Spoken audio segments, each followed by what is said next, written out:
Yes, I would like to start slowly. We have 72 participants at the moment. We're expecting 125, so I will move slowly. I am really delighted to have you here today. This is in fact our third meeting. First meeting was before these virus days, and it was in Istanbul with mostly Turkish audience. And Serap and Jean-Marc Castera were the speakers. And then once we were under the lockdown, we organized another meeting around 2 weeks ago. That was with 3 Turkish guest speakers and again a half Turkish, half international audience. And this is the third meeting which we have organized in a totally international fashion. And we are extremely delighted to have all of you here with us. And this is, I guess, most of us don't like this lockdown filled with technology days. However, this is one of the limited beauties of it, that all these wonderful faces can come together around the world in one screen and share the same topic and the same emotions. So this is totally incredible for all of us to have you here today. And today we have 3 guests actually will be speaking. First of all, our Turkish colleague Serap Ekizler Sönmez. She has been the mastermind behind these meetings, and she's a internationally recognized and respected personality in this field. And I am grateful to her that she put me in touch with a wonderful group of artists and academicians around the world. And thanks to her, these meetings are much more colorful and richer. She will not make a presentation today, but she will welcome you and say a few things as forward in the beginning of the meeting. And secondly, we will have Jay Bonner having a very nice presentation for us all the way from Santa Fe, California, at a very early time of his day right now. And we thank him for getting up very early for us. Those of you who don't know Jay, he can always add more, but he's obviously one of the leading experts and specialists on multiple Islamic design disciplines. He is focused on geometric patterns, mukarnas patterns, star vaulting, and floral idioms. And he has taken part in 2 magnificent projects, among many others, in Saudi Arabia, in Mecca and Medina, Masjid of An-Nawabi in Medina and Masjid Al-Haram in Mecca. And he has already published a great book called Islamic Geometric Patterns. In fact, Werner was just showing this book.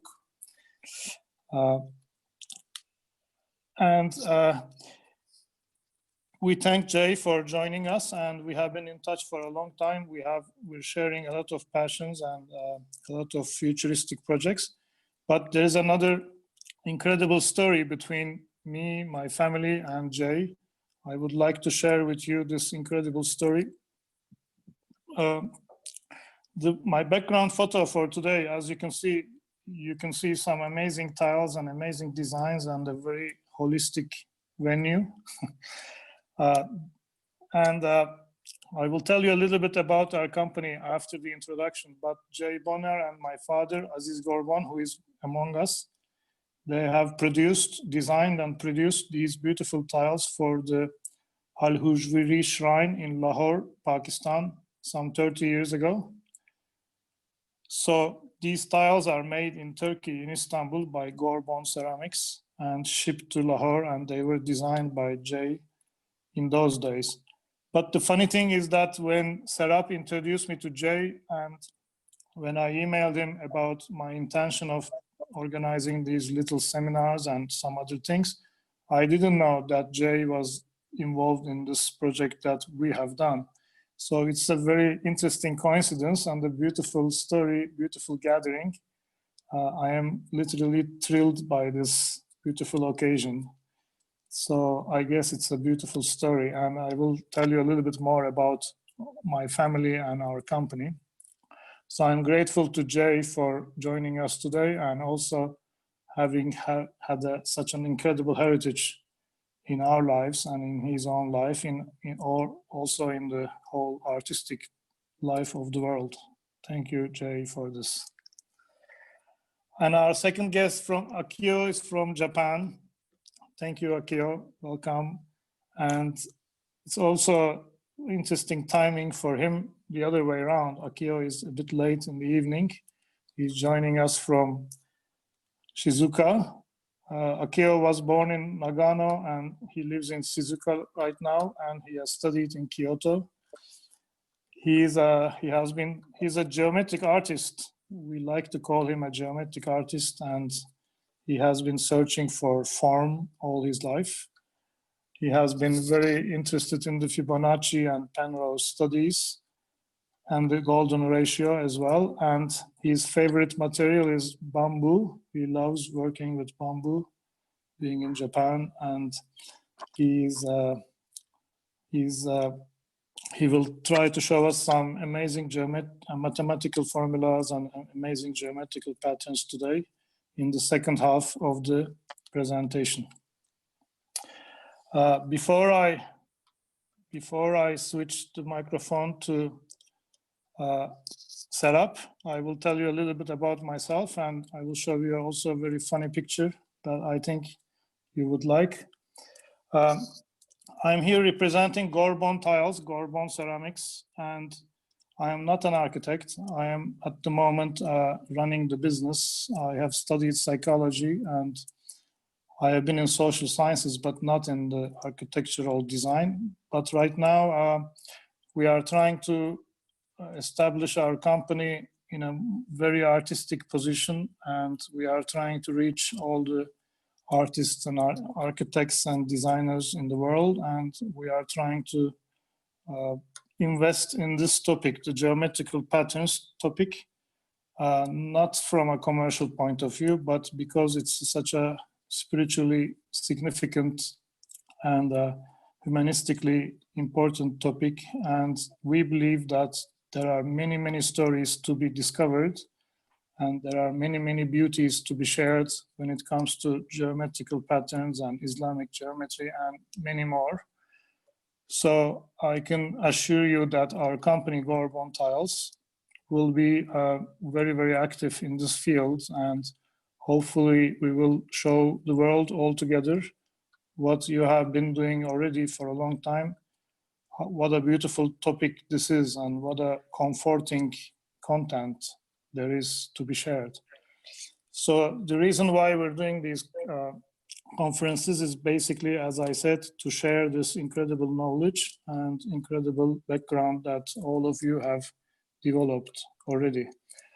Gorbon Tiles exists since 1957, so it has been almost 65 years, and my grandfather, Rebi Gorbon, a leading architect in Turkey, he had a huge passion for ceramics, and he started one of the first ceramic establishments in Turkey in the modern sense. And he personally have been extremely interested in not only the ceramic technology, but also geometrical patterns, Islamic geometry. He himself painted and created many, many designs from the Ottomans, from the Seljuk, from the pre-Islamic Anatolia decorations, etc. So my grandfather was really, really involved in this topic. So was my father, and so am I. So we have 3 generations already in this field. And in the future, we want to be more active and hopefully do more together. In addition to the mosque in Lahore, we have our tiles in Mecca, the famous Mecca Gate, the big monument in Saudi Arabia. We have our tiles in Oman, in Muscat, Royal Guards Mosque and Sultan Qaboos Mosque, and we have tiles in Baghdad, in India. So we have already done a few projects, and hopefully in the future we will do more. And we would be happy to be in touch with all of you in future ideas, future initiatives, and future design projects whenever you think we can be of any use. So before I hand over the microphone to Serap, I don't want to take much of your time. I will show you a nice photo which shows you that I'm involved in this topic for a long, long time, maybe more than 45 years. I started dealing with this subject 45 years ago. Please stand by for this photo.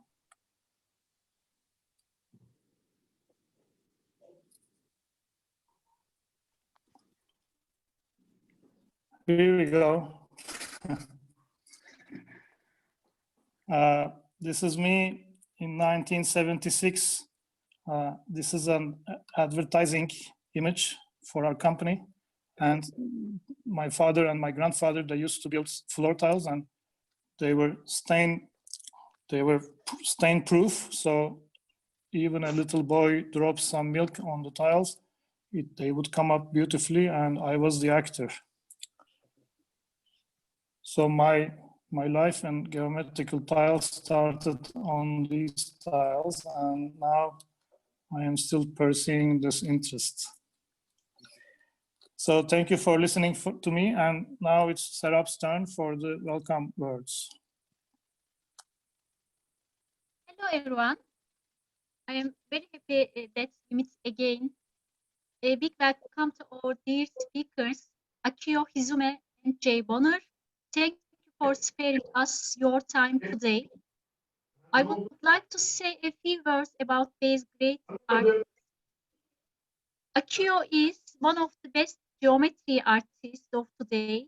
His unique designs are out of this world. Jay, or the Starman, is a very creative researcher. With his novel designs and new perspectives, he brings the past into the present. And lastly, thank you so much, Orhan, for supporting this field with your great efforts. Thank you. Thank you very much. Thank you very much. And I would like to share the audience about your new book. Serap also just published a beautiful book on Anatolian Selçuk civilization's art and the geometric language of it. And it's brand new, just came out within a few weeks. So we congratulate you for that book also. And thank you for joining us. Thank you. And now for Jay, please. Oh, sorry. Thank you. Thank you, Matt. Thank you. Yeah. Thank you. And thank you, Orhan, for and all of your associates for organizing this program. And it's a pleasure and honor for me to participate. And I thank you very much for the invitation. And Serap, also thank you for your kind words and for all of the excellent work you do with Islamic geometric patterns. It's wonderful. I admire you greatly. Thank you. So I'm going to be speaking today on patterns with self-similarity, dual level or multi-level patterns that meet the modern criteria for self-similarity. This is an aspect of geometry that is related to fractals. It's sort of a subset, you might say, of fractals. And also with other quasi-periodic tiles and tilings and some other sort of modern expressions of Islamic geometric patterns. That's what I want to speak to about today. I'll start my PowerPoint in just a moment. But before I do, I thought that, well, let me actually start it right now. Excuse me. Screen share. Sure. Do you see the screen that I have up? Yes, sir. And how about this in the middle? I'm wondering about that. I'll move it over. Oh, it's really good. Is that all right? Yeah. Okay, so I'll get straight to it, and I'll try to. I'm going to move kind of quickly through this. So, yeah, good. No, that's not good. Or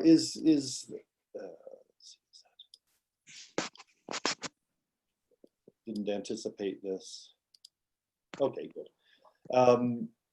Yeah, so the use of patterns and secondary patterns behind them, the use of multiple level patterns or dual level patterns, goes back in Islamic ornament to pretty early, 12th century or even earlier, actually. And it finds expression in each of the three main aspects of Islamic ornamental art: calligraphy, floral, and geometric. And I'm going to focus just on the geometric. But I'll give a couple of examples of floral. And actually, I'm being cheeky. I'm going to show an example of my own work on the floral, because this is being organized by Orhan and his company, as he mentioned, his father's company, Aziz Gorbon's company, Gorbon Isl, did some work back in the 80s that I was privileged to be the designer for. And let's see, there we go. So this was for the tomb of Sheikh Hujwiri in Lahore. It's often called Data Darbar. And this is it's about 14 feet wide and 12 feet tall, or about 3 meters tall. So it's a pretty large panel. Each of the little squares is 200 millimeters. So an 8-inch tile approximately. And this was the last program. This was the last project I did you could say by hand. All of the floral work was drawn by hand. And then the master cartoons that I created, the one-to-one cartoons that I created, were sent to Istanbul, and Aziz Gorbon and his very talented artists then transferred the design that I had done onto the tiles, and it's all hand painted, and then it was installed in Lahore. And the reason I'm showing this is to give an example. One is to pay tribute to the excellent work that Gorbon Isl did at that time, and I'm sure still does. But also, really, it's to show the two levels of design happening simultaneously. This particular style in Iran is called Yazdi Bendi. And so, let's go here. So this is now a much, this is a lovely Timurid example of dual level floral work, and this is something that you can find all throughout the Islamic world. I'm not showing any examples of calligraphic dual level patterns, so I want to jump straight into the geometric expression. So, oh, I'm sorry. Let's move that forward. Okay, so this is a well-known tomb in Maraga in Iran, the Ganbadi Kabud, and it's one of the earliest examples of sophisticated dual-level geometric pattern making, and it's quite early, the late 12th century. This is another example of dual-level pattern. It's not so well known as the previous. It's a well-known building, but it's not usually associated with dual-level patterns. As you can see, the main pattern is really quite simple, but the background pattern is much more complex. This is from the tomb of Uljetu in Sultania in Iran, and it's hard to really see what's going on in that one, but it has aspects that are dual level. These are kind of prototypical or early examples, I should say, of dual level art that then became really very sophisticated in the 14th and 15th centuries, both in Iran and in the Maghreb, in Spain and in Morocco. So here's another example, this Il-Khanid from Iraq.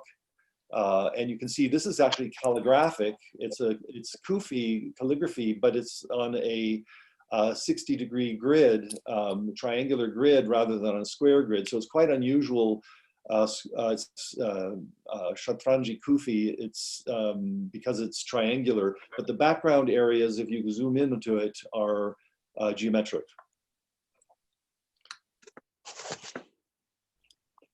So now we're getting into the much more sophisticated work of the 15th century. This is also in Isfahan. This has been the subject of quite a lot. This has been the subject of quite a lot of academic and scholarly debate. This particular panel, I first published about it in 2003 in a paper for the Bridges, and gave a presentation in Granada about this particular panel.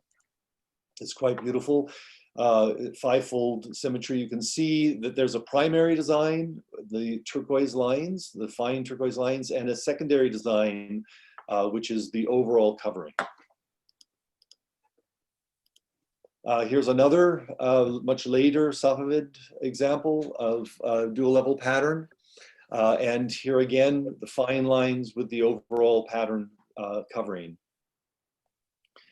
In my book, this one and the previous, this first one and this, here, go forward there, and this second one, these are both part of, I've identified 4 historical types of dual level pattern or design in the historical tradition.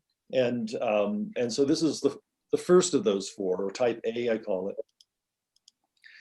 This is also from Isfahan, and it's also type A, and also rather interestingly, although it's at a different site, it's exactly the same pattern as the first of the group that I showed you from the Darbi al-Imam. Now this is quite a magnificent example of where the dual aspect is created by widening the lines of the primary pattern and infilling the widened lines with a secondary pattern. This is the type, I call this a type B, second group. This is also 5-fold. It's really quite beautiful, stunning, in fact. That's a detail of it. You can just see how precise the tile work is and really how lovely it is.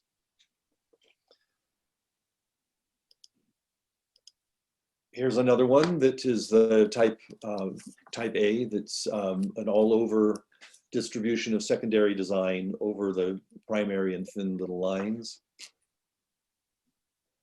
Again, this is 5-fold. All of these are 5-fold thus far, but other symmetries occur in this tradition as well. What are these lines here? Strange. Okay, so here is a piece from Spain, from the Alhambra, and darn it, come back. I'm having some difficulties here with getting my cursor to, okay, come on, there you go. So in this case, the secondary pattern is identified by coloring the background elements in the primary pattern. It's really kind of amazing. It's very different from the tradition in Iran. It also developed before the tradition in Iran. This was a very sophisticated use of geometric patterns. It's still at a rather early date, and it's very distinctive and unique to that region of the world, of the Islamic world. Okay, so here are the 4 types: type A, type B, type C, and type D. And you can see type A is, as I was describing, shows the overall pattern in thin black lines and the distribution of the secondary pattern throughout, with, in this case, 10-pointed stars at every crossing point of the lines of the primary pattern.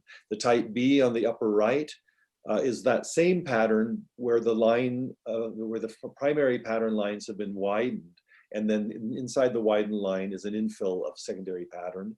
Type C is the same as type B, but the entire background is distributed with secondary pattern. And you differentiate between the primary and the secondary through coloring. And type D on the lower right, you also differentiate through coloring, and this is the Moroccan and Spanish form of the design. This is, you can see the infill of the background elements differentiates the pattern. And in each case, in all four of these examples, the basic primary pattern is the same, and it's a very well-known historical pattern in the fivefold system. But with the different elaborations that have been given by myself to demonstrate this. So I now want to talk about design methodology for a moment, and specifically about the polygonal technique. The design methodology is important, is super important, critical to any artistic discipline, of course, but it's even more so in such a technical discipline as Islamic geometric patterns. They require a methodical approach to their development and completion. And there are multiple ways of designing patterns that are very, very effective and will lead to the exact same result. So, and as I say, there are multiple methods of getting from A to Z, and and they all have their merit, and they all have their historical use to a greater or lesser extent. And one of the reasons that, and I personally am a advocate of the polygonal technique. The reason I like the polygonal technique is that it's highly effective in making all manner of Islamic geometric patterns, from the most basic variety to the very most complex, such as these dual level patterns, or indeed patterns with multiple areas of local symmetry, such as 9 and 12 pointed stars simultaneously in one pattern, or 9, 10, 11, and 12 pointed stars all within one pattern, or et cetera, et cetera. So these very complex patterns are ideally suited for their creation to the polygonal technique. That's not to say that they can't be made in other ways, but they're quite easy, or it's easy to grapple or come to grips with and be able to effectively use the polygonal technique for these complex forms of pattern. The polygonal technique also, I have found from my experience many years working with it, to be ideally suited to creating original new patterns, which is to say patterns that haven't been found in the historical record, but adhere to the aesthetic standards of the Islamic ornamental tradition. This is an area of my own personal interest, and the polygonal technique has served me very well in doing this. It is very flexible, and so it's very flexible and allows for a lot of artistic variability and indeed artistic expression.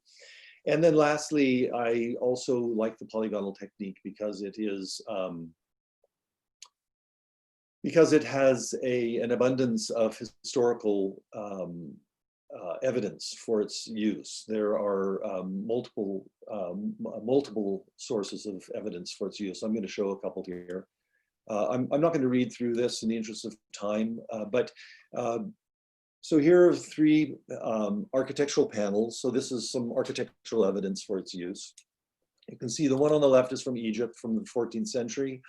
I won't go into speaking about the specifics of these, but I just want to illustrate them quickly for people to see that these have been used in the architectural medium in a number of occasions. Generally, they have not been found in the architecture.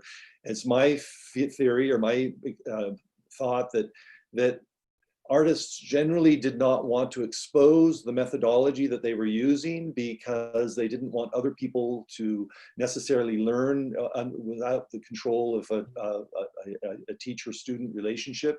They didn't want to just put it out into the community at large because others might discover, you might say, the methods that were used to create these patterns. So generally speaking, you don't see evidence for the polygonal technique in historical examples, but here are three that that you do, and there are more than just these three. But then also, this is a Egyptian Mamluk illumination. It's turned sideways for clarity here, but this I had the opportunity to examine this in person at the British Museum, and found that on very, very close inspection, you can see small, very, very narrow lines engraved into the paper and painted over. And you can only really see the lines from the shadow cast at an oblique angle. I've represented the lines in this in green, just so that you can kind of see it. All those little green lines are shown in the actual paper. You don't see it upon, unless under very specific circumstances, but they are there. And this is an example of a polygonal network from which the pattern is created. Then, of course, very well known as an example of the polygonal technique is the Topkapi scroll. This is a historical scroll from that is in the Topkapi Museum and Library in Istanbul. I had the wonderful good fortune of seeing this scroll in 1986 when I was actually visiting Aziz Gorbon on that project for Lahore, for the Datta Darbar in Lahore.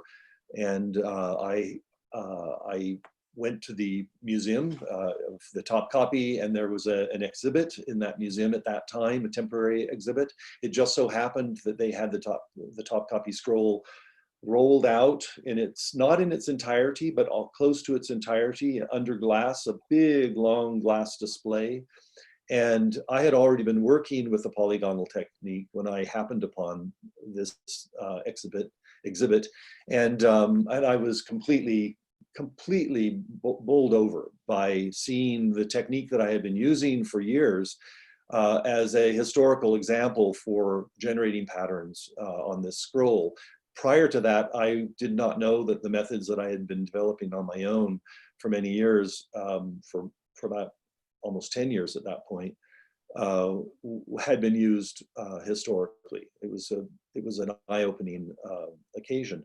So the Topkapi scroll is fantastic evidence for the use of the polygonal technique. There's also on the far right, there's a little slide from an anonymous treatise that is at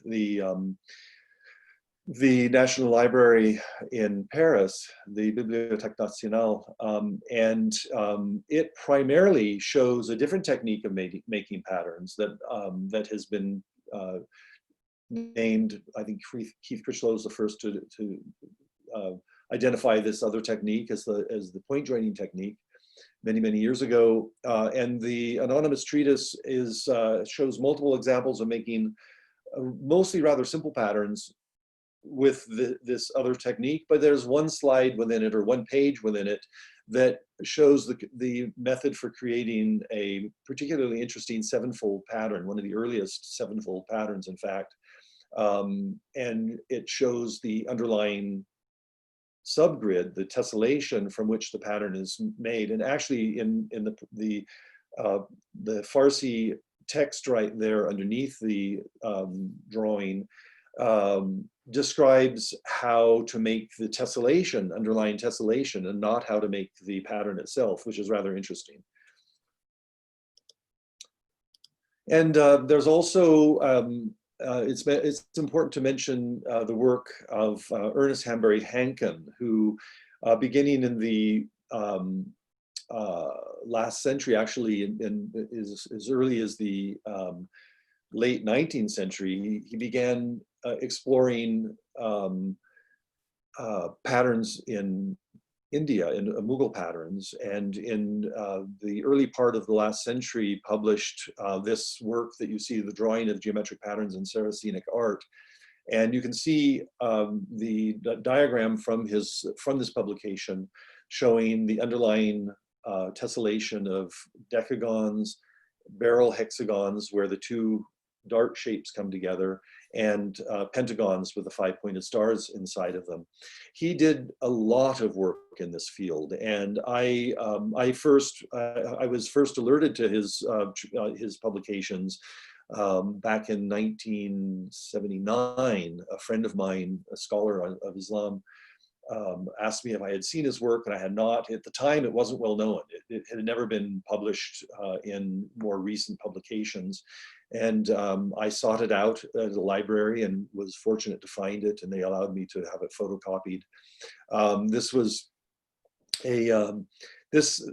Hanbury Henkin really did pioneering work, because prior to him, no one was really familiar with this methodology, and his work was largely unknown, though, sadly, until maybe the 70s or 80s, and when it was sort of rediscovered with the interest in the Western world, in France and England and Holland and America, in the sort of the resurgence of interest in Islamic geometric patterns, and knowledge of his work had come to pass. It came to be known, and I have been a big admirer of Henkin's for ages, and very influential. So now I want to speak a little bit, going back to methodology. The polygonal technique has two aspects to it: systematic and non-systematic. And for the kinds of designs that we're going to be looking at in a short while, these multi-level designs,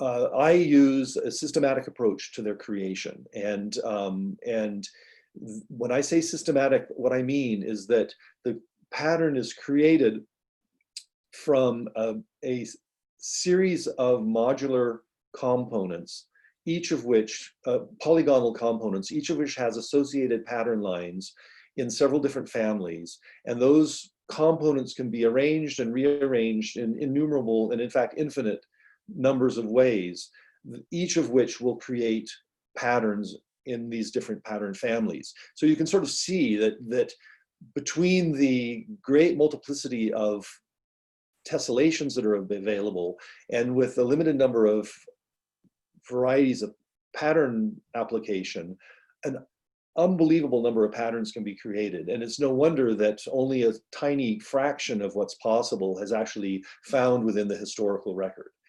And that's an important point, because this is an area where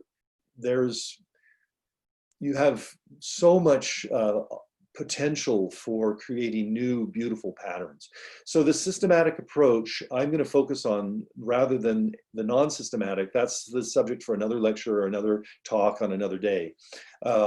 So in this case, and also let me just say while I'm at it, that these dual level patterns also can be created with other approaches. And a shout out to Jean-Marc Castera, who's with us right now. He's a master of creating these dual level, multi-level, self-similar patterns with his own approaches that he has also evidence for their use. So, I'm not going to speak about that. It's best for him to speak about that. I'm going to be speaking on the use of the polygonal technique, but I want to really mention that because it's such valuable work. So this is showing the primary components of the system of regular polygons. You can see the regular polygons, triangles, squares, hexagons, and dodecagons, and the different kinds of pattern applications that can be found. So here's just one tessellation that uses those elements. This is a very standard tessellation of just triangles and dodecagons. But you can see that by varying the lines of the applied pattern lines at the midpoints of the edges of the polygonal elements or modules, you can see the range of different patterns that can be produced. It's beautiful and very versatile and flexible and quick, very quick. So here, now jumping out of that to the system, to the fourfold system A, there are two historical fourfold systems that I have found that were used pretty prevalently. Actually, there's a third, maybe even a fourth that was also used, but only in certain places, like one or two places. And so it's not necessarily, it wasn't necessarily a systematic approach, but the pieces can be used systematically. But there are two systems, A and B, that I call them, that are that were readily used throughout the Islamic world. And so this is the fourfold system A. These are the component parts in the four primary pattern families, which acute, median, obtuse, and 2-point. They are each of these different pattern families of applied pattern lines to the polygonal modules creates a whole different sort of aesthetic. And I'm not going to go into the details of this because I want to get into the dual level, but here's an example, a beautiful example of one such pattern. This is from minaret in Daulatabad and outside Balkh in Afghanistan. And this is Seljuk from the early 12th century. This is quite an early example. It's a magnificent minaret. Not really published very much. It's not a lot out there on it in the books. Here is just quickly to demonstrate how those modular elements combine together into a tessellation, and how the pattern lines create the pattern that we just saw from the Daulatabad minaret. And in this case, you can see that on the upper right and upper left, there are two different tessellations, each of which has modules from the fourfold system, A, each of which creates the same pattern. This has to do with design reciprocity, excuse me, with these elements. It's something that's sort of a technical geometric aspect of this nuanced tradition of design. I'm not going to get into it right now because there's no time, but it's a fascinating aspect of working with the polygonal technique. And here is a dual level pattern from Spain, from the Alcazar, that it's of course it's just a drawing. It's not a photograph, obviously, but it's drawn in just two primary colors and the white background of the lines. It's just to emphasize the design. The actual example from the Alcazar has multiple colors. It's gorgeous, but I just wanted to sort of emphasize the primary pattern and the secondary pattern. If you took out the color of the secondary pattern, the entire thing you'd never guess there was a secondary pattern in there. You just see the primary pattern, a rather elaborate display of lines, but actually it's ideally suited to making this secondary pattern. Okay, so now this is the fourfold system B. It's different modular components with different pattern lines associated with them. But it's still the same four families: acute, median, obtuse, and 2-point. The fourfold system B can also be used for making dual level patterns. All of these systems can be used for making dual level patterns. In this case, I'm just showing quickly on the right and on the left, and the upper right, upper left is the exact same underlying modular tessellation, but the two have different pattern lines applied to those modular components, and the two historical patterns below them really look they're very different. They look very, very different, but they share a common, how to say, ancestry, origin. And now we're up to the five-fold system. The five-fold system is one of the most widely used throughout the Islamic world, or five-fold patterns are amongst the most widely used. Again, they can be made and they can be generated with different methodological techniques. I'm emphasizing the polygonal technique, for which there's ample evidence historically for its use.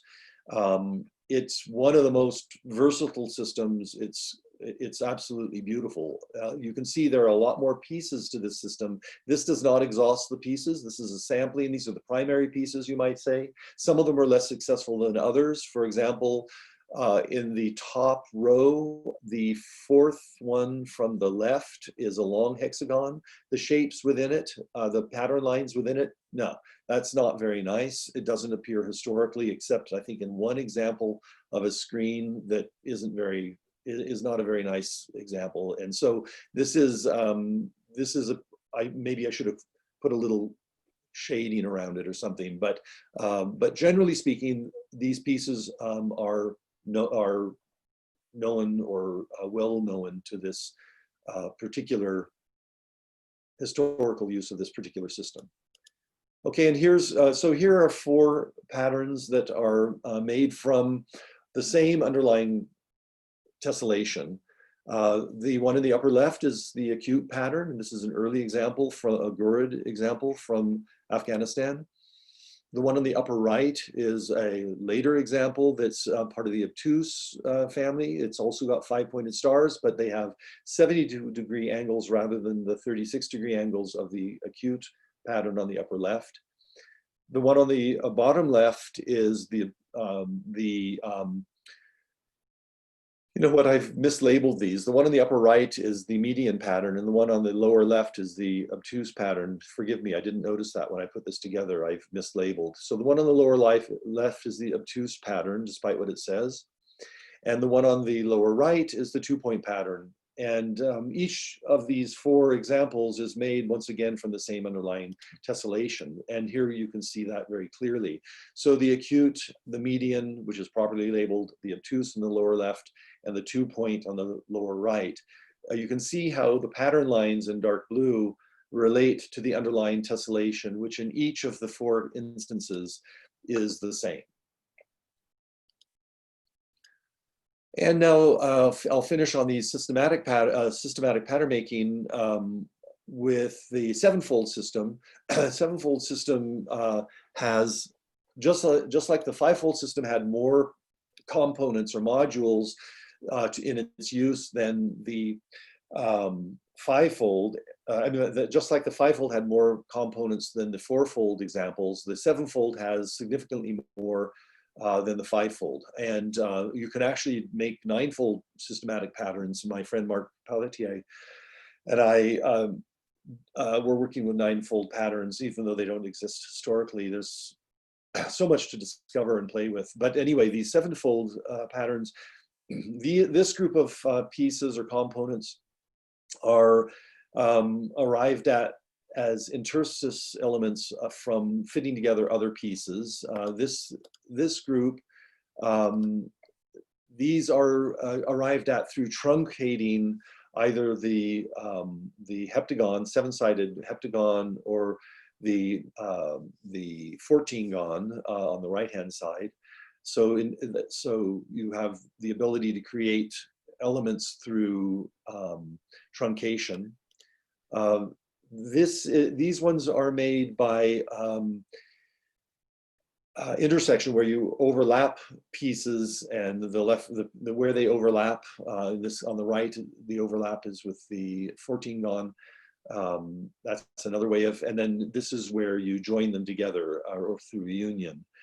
So there are, and so you can see between the 4 previous slides, or these 4 slides, there are a lot of pieces in this particular pattern family, or this particular system rather. And just an example of how they go together to make lovely patterns, just so you can see, this is showing on the left side of this, you can see the 14-gon and surrounded by triangles in the rectangle, and how in the middle you can see how the pattern lines are applied to that to create the pattern on the right, which is a beautiful, beautiful 7-fold pattern from Hebron and from the Minbar door, quite exceptional. So that's and so now let's get on to how the polygonal technique can be used to create these dual level patterns. And so right now, sorry, it's a little bit cloudy, this photo, I'm surprised. This is showing a very standard pattern in the upper left, made from this particular arrangement of pentagons, barrel hexagons, and decagons. And in the middle, moving to the right, is a close-up of that. And now I'm discarding, on the upper right, I'm discarding the underlying tessellation and instead just looking at the primary pattern and populating the lines with scaled down modules from the same system. And because the angles of the lines from the middle, from the primary pattern relate, because they relate to the underlying tessellation with very precise fivefold symmetry in all cases, they create intervals automatically. It's part of the geometry, fivefold geometry. They create design intervals that are related to phi, to the golden section. And the golden section permeates the fivefold system in such a way that when you scale the pieces down, they will beautifully populate the lines of the primary pattern. It's one of the lovely sort of features of making dual level patterns is this concurrence between different levels. So where the geometry just keeps on working. And I'll just add here that this process can be administered or applied infinitely. It literally would go on forever. If you could apply a third level of pattern to the secondary pattern, a fourth level pattern to the third level of pattern, on and on and on infinitely. It's quite exceptional. Of course, in the historic world, they were limited by their media, their artistic media, and the ability to go into a third level, fourth level, fifth level was not possible, because you can only go so far with drawing by hand, or only so far, especially with carving in wood or cutting in stone or making ceramics. So the patterns in the historical record are almost universally dual level, two levels. They're limited, they were not limited by their imagination, the artists, but they were limited in this respect to their media. So then on the lower left, you can see a further population with the same modules. And then in the middle bottom panel, the entire background is populated with the modules. And then in the lower right, the pattern lines of the secondary pattern are demonstrated. And here is that design. So this is that design in full blossom without the underlying tessellation shown. And it's a very lovely design. And this is the design from the Darby Imam, which I've spelled incorrectly down there. And you can see the scale factors I've put in if you want to take note. The scale factors between the primary design and the secondary design are always a product of the golden section.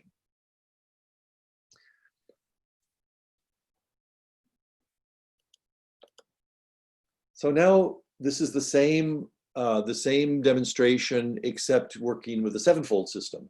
Now I'll just preface this by saying there are no examples in the historical record that I'm familiar with that show dual level sevenfold patterns. But because it's a system, the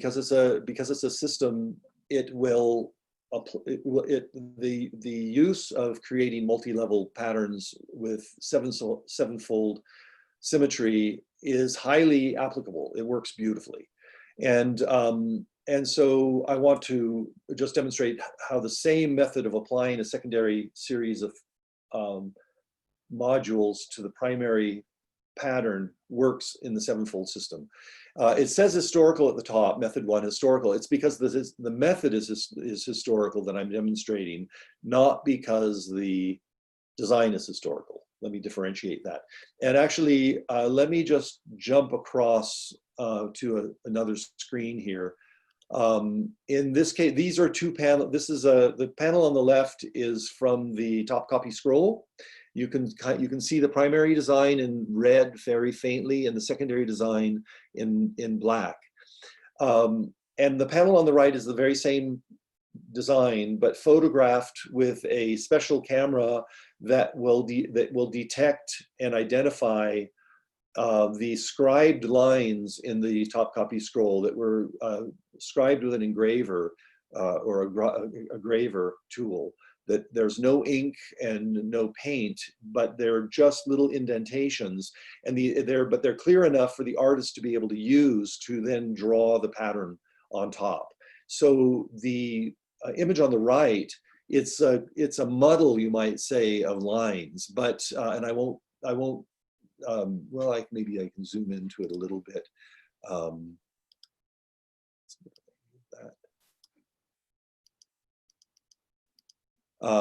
Yeah, you can kind of see there are around the elements of this pattern are components of are polygonal components, not in all cases, but certainly in the primary design and some areas of the secondary design.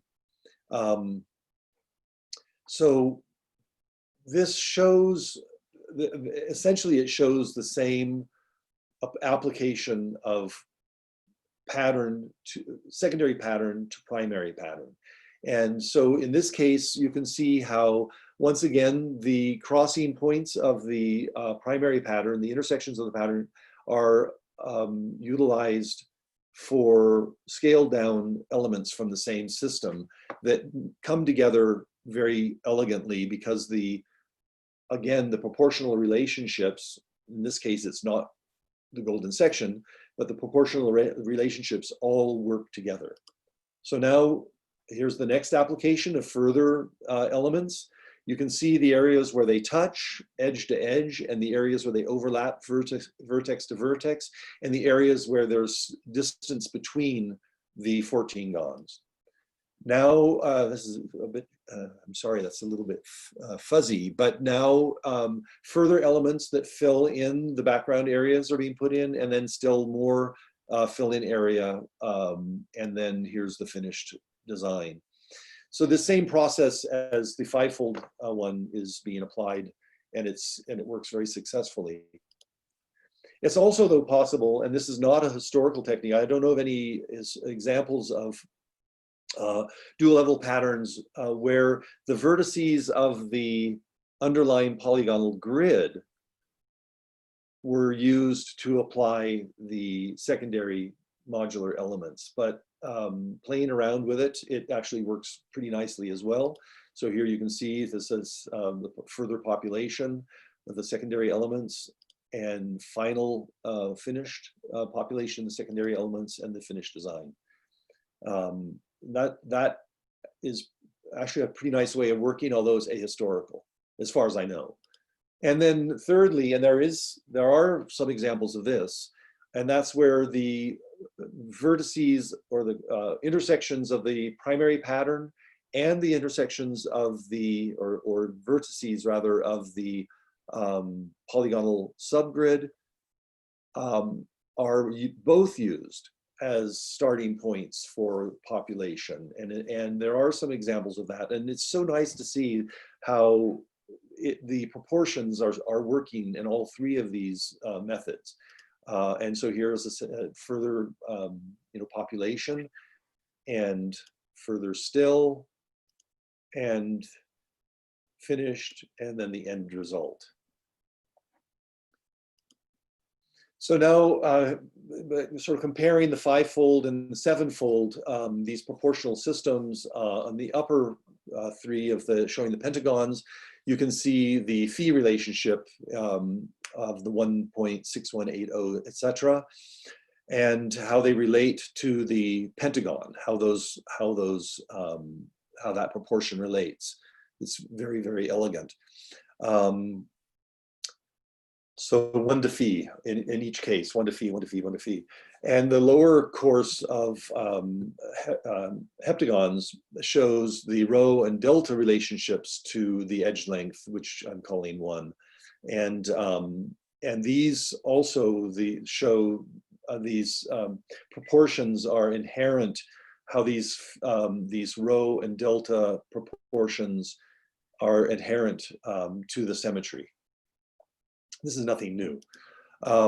Now, but as you apply these proportions, in this case, the fivefold, they can be applied just to the pentagon. So now we're looking at different ways that you can populate the primary design. So if the pentagon that is in each of these 8 examples is part of the primary design that one has already produced, then that primary design, by locating elements or decagons at the corners of the pentagons and indeed at the crossing points throughout the pattern, you can see these are 8 different ways that one can go about doing that. And each of them has a scaled down proportionality which is directly related to phi.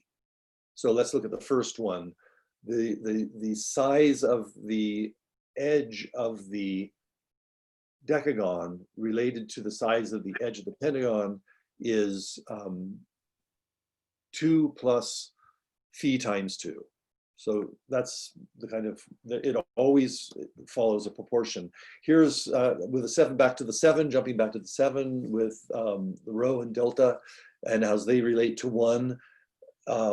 Each of these spans, each of these lines that's has elements applied to it, modular elements applied to it, if the length of that modular element, if the length of the line that's having the elements applied to it was the distance between 2 intersecting points in the primary pattern, this would show all these different conventions for, and this is only a sampling, of applied modular elements within the pattern. So in other words, what I'm kind of showing here is that when it comes time to apply these modular elements to the primary pattern, there's no end of possibilities. It really becomes a question of exploration and an aesthetic determination.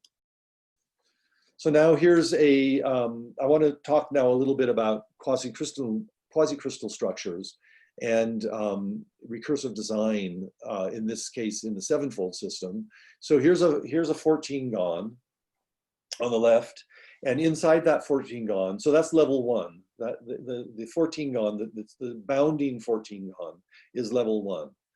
And then there's a secondary level of further 14-gons or partial 14-gons at each vertex of the 14-gon and at the center, and then modules from the 7-fold system connecting the whole thing into a tessellation.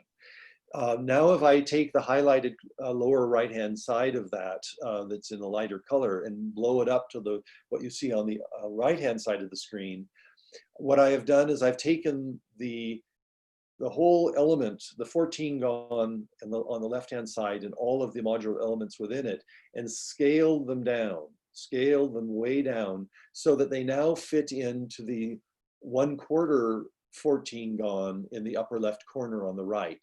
All of that information from the left-hand side has been scaled down.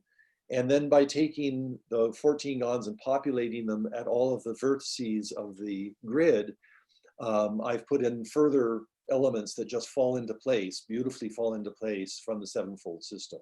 So now you've got a collapsing, recursive collapsing structure which meets the criteria for a quasi-crystal structure.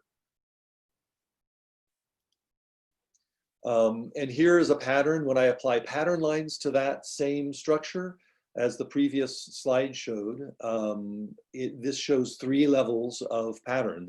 The dark, the blue, the series of kites, the blue kites, and then the green elements, and then the small brown elements. So, and that's just a 3-level pattern. This could be done recursively to infinity. And in fact, I distinctly recall some years ago being shown by Jean-Marc a beautiful animation, Jean-Marc Castara, a beautiful animation that he had done where the camera keeps zooming in infinitely to smaller recursive levels to demonstrate this infinite capability. So another way of working with these recursive designs is through a series of repetitive modules that can fit together very nicely, in this case, in a radial fashion. So in this case, I've taken the 14 gon and I've divided it in a well-known fashion to create these rings of rhombi. And the rhombi, there are 3 varieties of rhombi. So the center, the more acute variety in the very center, for which there's 14 in rotation, is the same proportions as the outer ring of the figure. And so there's a repetition within these. So these, the reason for doing this will become apparent. So now if I click onto the next slide, now oh dear, it's very poor. But now each of these 3 rhombi can be populated with the pattern elements, and to make a radial design, or they can also be used independently of each other to create patterns that repeat in this fashion, where they have a rhombic repeat. You can see, and these are none of these are historical patterns, but each of them is a rather nice pattern. They can also be used together collectively to create a repeating structure. So in this case, all 3 of the rhombi are used together in a hexagonal. You can see the white elongated hexagon. That is using all 3 in a periodic fashion. So this is a periodic pattern. But they can also be put together in a random fashion, or seemingly random fashion, in a non-periodic arrangement. And so in this case, actually the blue elements that sort of snake around the figure, that kind of undulate through, that they kind of demonstrate the unpredictable quality of this non-periodic use of these 3 rhombi. And speaking of which, speaking of rhombi, so now I want to turn to Roger Penrose's work with his really pioneering work with non-periodic and aperiodic patterns. The difference between, I define the difference, and I'm not the only one, but I define the difference between aperiodic and non-periodic as a non-periodic pattern has elements like those 3 different rhombuses that fit together, that will fit together in a non-periodic fashion, but they'll also go together in a periodic fashion. They have that flexibility. Roger Penrose discovered this remarkable set of 2 rhombis, or a kite and dart. I won't go into that right now, but these 2 rhombis that they will only go together in a fashion that does not have periodicity. And that was and he's standing on a floor that that is beautifully shows his tiling in Oxford. But you can see if you take the pieces on the right and fit them together, they will never create a periodic repeat, but they will fill space infinitely. This is a remarkable thing that he discovered back in the 60s. So taking his work and applying geometric patterns to, oh, and by the way, in that last slide, the way that makes those 2 different rhombic forms fit together aperiodically is that they have, the sides of them are treated in such a way that they have matching rules. So you can't automatically just match sides together. That would allow you to do periodic tilings. But because he's got these matching rules, the only, in this case, in this slide you're seeing right now, the matching rules you can kind of visibly see. On the left-hand side, 2 of the sides have reflection. The sides have reflection reflection symmetry but only in one direction, not in both directions, and actually on both of them. And so you can't just fit any side to any side in putting these two together. They have to go together in a very specific series of ways. And so this shows that application of Roger Penrose's matching rules to within the sort of Islamic idiom. So here we show on the left are those tiles put together, and on the right without the underlying rhombi. This is an area where there's a lot of potential for use in modern architecture, in modern art. I'm not the only one working in this. I want to hasten to mention. But once again, there's no end to the kind of work that can be done.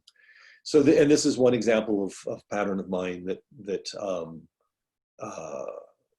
is made with Penrose tiles with matching rules, with 3 different levels. So,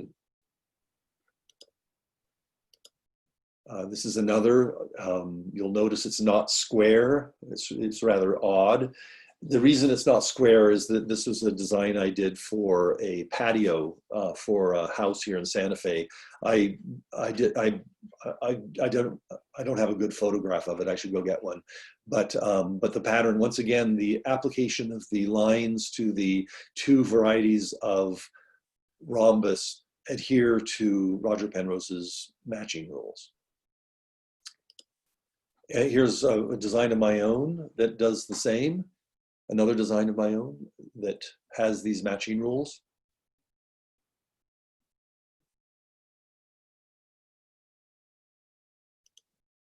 And another of mine, a dual level pattern.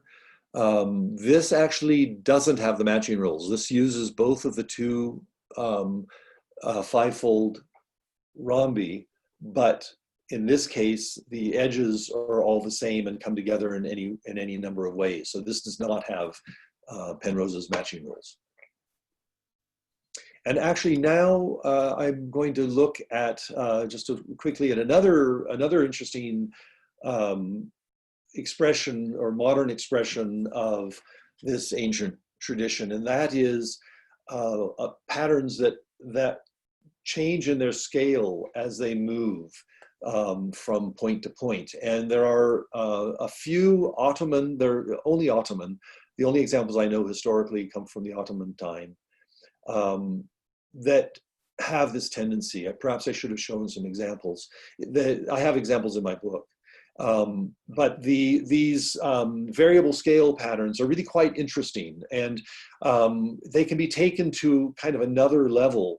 The Ottoman ones just move between 2 scales, and and they create an overall pattern that's actually very uniform looking, and it doesn't suggest that there are necessarily 2 scales going on. But the methodology of these underlying grids that get progressively smaller, in this case, moving outward in a smaller radial fashion, is demonstrated in this 1/4 element, and so you can see, and this again has recursive features. So if I take the black lines, the polygonal elements in the black lines, and shrink them down to the upper left-hand corner, they are the very same thing is happening, but then it extends outward. And by the way, this outward expansion is infinite. It will not end. It's sort of a two-level example of Zeno's paradox, where if a runner is running a certain distance, if a runner is running a certain given distance, he won't complete his run until he's run halfway. And that halfway he won't, the remaining half he won't complete until he runs another halfway. And that remaining half won't be complete until he runs another halfway. And that division by half is infinite. So theoretically, he'll never reach the end. But the paradox is that he does reach the end. So this is a geometric paradox. And this piece here is a kind of an elaborate expression of the same paradox. That outward expansion is infinite. Here it is now applying pattern lines to that outward expansion in the twofold, in the 2-point system is shown here. And this is an example of the same. I taught this to my friend and one of my students, Mark Pelletier, and he loved this, and he did a bunch of developmental work. And this is an example, and you can see the 3 levels going on here, moving from the bottom middle to the upper right, these 3 different levels of design. It's quite beautiful. And now I'm gonna show some samplings of my work before I conclude. And so here's, and these are all dual level patterns that I've made over the years. This is a 5-fold pattern in the Moroccan style, or the Maghrabi style. This has 3 levels of design going on in it, and each level is the exact same pattern but scaled down and rotated 45 degrees between levels. Very simple. This is a pattern that is 7-fold, where I've emphasized in the Moroccan fashion with color both the subgrid in yellow and the primary pattern in green. Here's a 7-fold pattern with 14 pointed stars and 7-sided heptagons. And again, you see that undulation aspect to it, because this is a single level pattern, but it is non-periodic.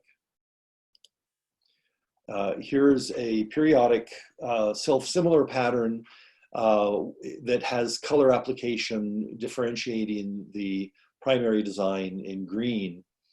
In this case, the widened lines are emphasized, their interweave is emphasized by further widened lines of the green. So this is not a historical type of dual level pattern, but I like it very much. Here's a 4-fold design, dual level design. This is another 4-fold dual level design. It's kind of a simple one. It's almost, you could almost define this as an additive pattern in the sense that the secondary pattern could be added into it quite easily. It doesn't necessarily have to have a polygonal network creating it, although it does, but the simplicity of it, it sort of invites itself. And the relationship between the 8-pointed stars, if you look, they're rotated slightly. They're skewed from one another. This feature of this design. There's historical precedent for this, but it's not too typical. This is the same design as the previous one, with the same skewed 8-pointed stars, but in this case, the stars are the primary pattern is being emphasized in that Maghrabi tradition of color, use the application of color to differentiate the primary design. But it's the same design as the former one. And in fact, this is also the same design. This is the same pattern. And I want to quickly jump over to here and just zoom into that last one, if I may. Opening an Illustrator. Here we go. Thanks. So if I zoom in, you can see how the widened lines of the primary pattern correspond with key points in the secondary pattern. they have a direct relationship. So the widened line of the primary pattern is not arbitrary. It's actually it's very specific to allow for the secondary pattern. And you get, as a consequence, you get these points of convergence between the two patterns that you can clearly see on this. We're almost finished here. There's some, I did these years and years and years ago. These are some two-level patterns, dual-level patterns, five-fold without 10-pointed stars. This is made from the system of regular polygons in the first variety, or type A. This is from type the fourfold system B, and this is, it is what it is. And this one is, this variety of primary pattern is one that you find in, like in Uzbekistan and in northeastern Iran and Central Asia. It's a particular type of pattern, and in this case it's fivefold. It is what differentiates it from other patterns. I won't go into, but it has to do with the way the central star is treated. And in this case, I thought it would be interesting to try a two-level pattern that had this particular feature. I'm happy with the results. And this design, let's see if I can go back. This design is very unclear, unfortunately. Maybe I can see it better here. This design is 3 levels, and yeah, this is better. I like this very much. If I zoom in on it, once again, it's fivefold. It's once again has that Central Asian quality to the main star, and you can see these key points in the design where the 3 levels of widened lines, all 3 levels of widened lines, come together beautifully at corners and at intersections, and there's this beautiful concordance between all 3 levels. This is one of the things I so love about these multi-level patterns, is the way that the levels work together. And I think that this one demonstrates that that aspect really very well. So I'd like to now thank you, and I would like to thank everybody for attending. I hope you found this very interesting, and I'm always available to be contacted. You can contact me on my email that's right there, jbonner@gmail.com, j.bonner. You can also contact me through my website if you like, and I'm also on Facebook if you prefer. I'm very happy always to be in touch with people. I want to also just mention that the material that I've been going through in this presentation is very much, it's backwards, isn't it? It's dealt with in far greater detail in my book on Islamic patterns. If you're interested in looking at that, I'm also going to be posting online courses very soon. Those courses will include specific courses on dual level and multi-level patterns, the kinds of material that I've been talking about in this presentation. But those particular ones, I'm going to start with more basic information in my first courses, but those ones will eventually be out there. So again, thank you very much. I'm very much looking forward now to Akio's presentation, and I will now stop sharing and say goodbye to you all. Thank you. Thank you very much, Jay. This is lovely. This is incredible. Thank you very much. Thank you. We are delighted. And if there are no immediate questions, then I would like to switch to Akio, and then we can accumulate all the questions for the end of the session. Yeah. Unless you want to ask something now. Let's go straight to Akio right now. Okay. Akio, please, it's all yours.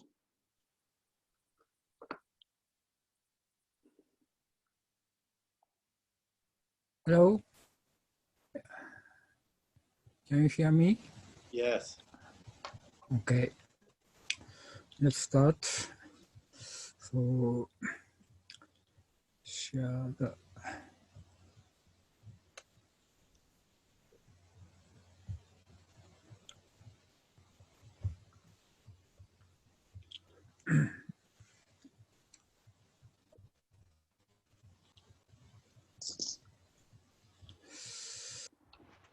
Thank you for inviting me. Let me show my original work. Yes, this is Hagia Sophia. I love it very much. And this is San Pietro. This is first Grecian designed by Rudolf Steiner. When I was an architecture student 40 years ago, I was tired of round, circle, and triangular and square architecture. I dreamt of the revolution in architecture. Architecture is a model of the cosmos, what mankind think at that time. I think Hagia Sophia, San Pietro, and the first Grecian are some of the most elegant architecture in human history. And then in 1980, I learned of penrose tiling. And I believed it had to be the key to a new architecture form. Thus, 40 years ago, I began working on the design of the quasi-periodic architecture. So I will show the original works with short comment, just short comments. This is the definition of the golden ratio. It's a pentagon. This length and this length is golden ratio, and so on. And this is the Fibonacci series and the continuous fraction. And this is the penrose tiling. This is a self-similar structure of penrose tiling. There are three kinds of penrose tiling, but I prefer this pentagonal penrose tiling. It's very useful. But these three is essentially equivalent, as you know. Jay said, also some books said, today it is well known, 500 years ago, the Muslim designer found almost penrose tiling. Everyone, can you my sound, my talk? Yes. Okay, let's continue. When I was an architecture student, I designed such a figure by hand because I didn't have a computer. I thought maybe it might be used for architecture or not. Hand drawing. Then I designed the new architecture based on completely penrose tiling. This is the basement floor, ground floor plan, roof plan. Everything is a pentagonal based on the penrose tiling. This is side elevation, cross section, axonometric projection. It's also hand drawing. Wow. When I designed the architecture, I happened to draw such a figure. Then, 1990, I actually wove basket. That's a real thing. Show me. Good. This one. This one is a real basket.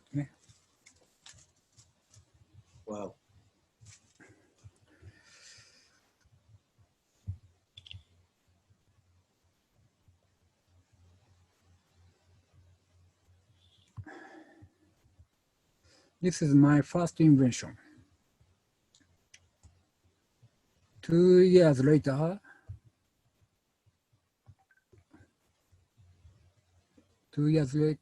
I developed such a quasi-periodic structure into three-dimensional space.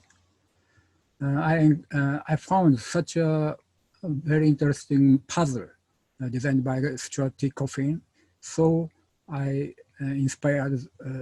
I was inspired from the model. I challenged the to make a quartz crystal model. First, I use paper rods, such a figure. I use 300 paper rods. Everything is hand making. Then I switched to using bamboo rods. First, I make such a dodecahedron. Each face was drawn Penrose style, and then I insert the bamboo rods such a way. Then I succeed to make such a three-dimensional six-axis quasi-periodic killer lattice, 1992. This is the same thing. It's a quartz crystal model. The structure project three kind of shadow. This is a five-fold Muslim symbol. This is a David stars, three-fold symmetry. It's a Jewish symbol. This is a twofold Christianity symbol. Then I built a big such a quasi-periodic three-dimensional structure by using bamboo. 120 bamboo poles, such a way. 1994,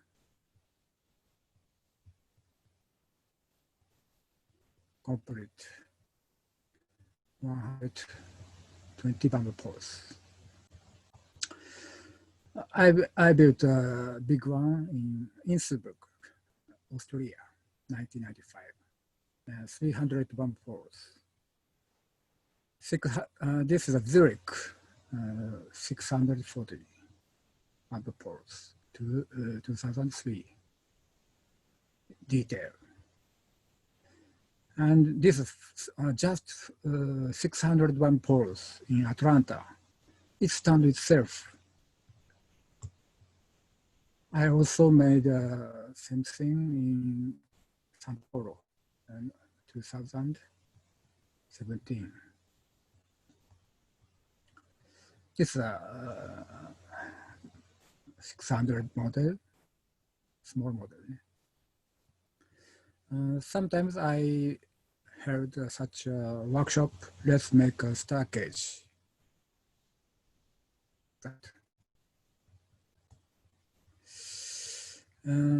So let me talk about a one-dimensional quasi-periodic structure, democratic steps and quasi-periodic music. Maybe you know Fibonacci lattice. Such a rule, K become T. T become TK. That's all. So first, this stage is K. Next is T. Next stage is TK. Next stage is TTK. Next stage is TTK, TK. Next stage is TTK, TTK, TK, and so on. It was already it was studied by Fibonacci 800 years ago, but nobody applied it for music and architecture. There are some other way to generate such a Fibonacci lattice. I used most of them. So anyway, I built the democracy steps using the Fibonacci lattice. It is the ordinary staircase. It is even for both right and left legs, and for everybody, whether whose step is long or short. It is based on the Fibonacci lattice. This quasi-periodic rhythm is very comfortable for human mind and body. People understand the effect of golden mean by their subconsciousness. If you climb it, you will relax. I believe that it should be the standard of gentle staircase. This is a real thing in Hocking Hills State Park, Ohio. I built it 1997. And it's also useful for music. So first rhythm is TK, second rhythm is TTK, third rhythm is TTK, TK, TTK, TTK, TK. Next is TTK, TTK, TK, TTK, TK. Next is TTK, TTK, TTK, TTK, TTK, TTK, TTK, TK, and so on. I sometimes play such a polyrhythm music with friend. So let me show the interactive computer music.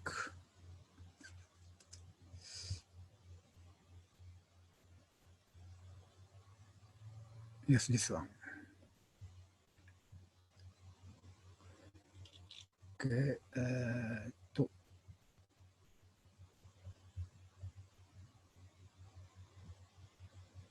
It's a volume.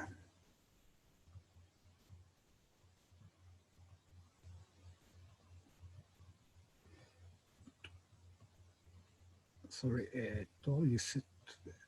so this is a golden ratio, and this is a continuous fraction of the golden ratio.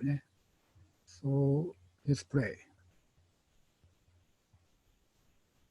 This is a 2-beat. Next is 3-beat. Next is 5-beat, 8-beat, 13-beat, 21-beat, 34-beat, 55, 89, 144, 233, and so on.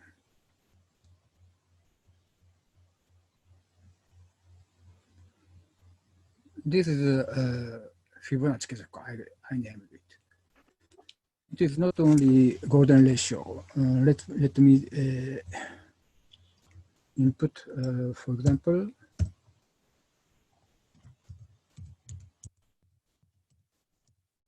this is a square root of 2 minus 1. Let me play. Oh, sorry.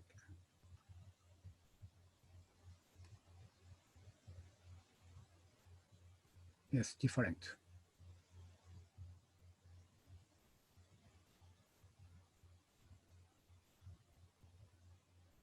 So this application software can play endless kind of rhythm, polyrhythm music. So let's stop.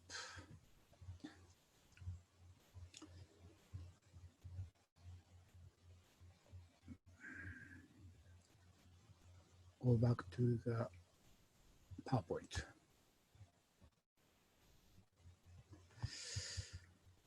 Yes, next is Golden Bell Tower. Sorry, application software again.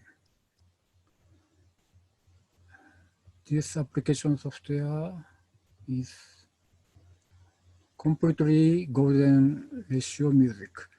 Scale and tone and rhythm is golden ratio. Not only rhythm. Okay.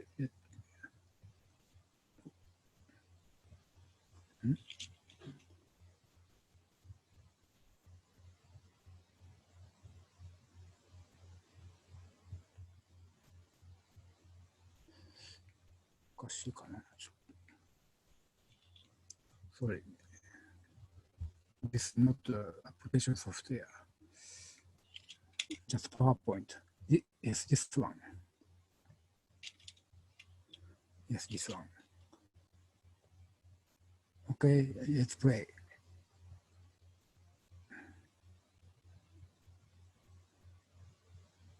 Can you hear? No, not yet. Not yet? No. Ah, sorry. Okay, let's try again. Why? Ah, yes. Active ね。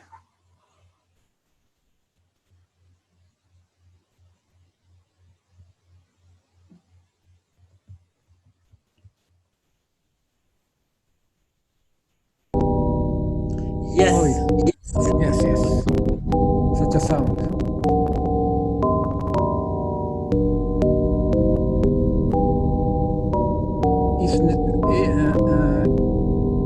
It's never repeat more than 69 years.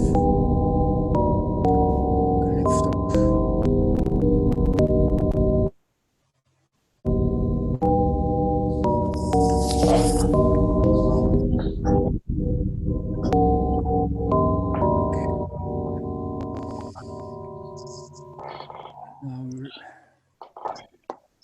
Amazing. よいしょ。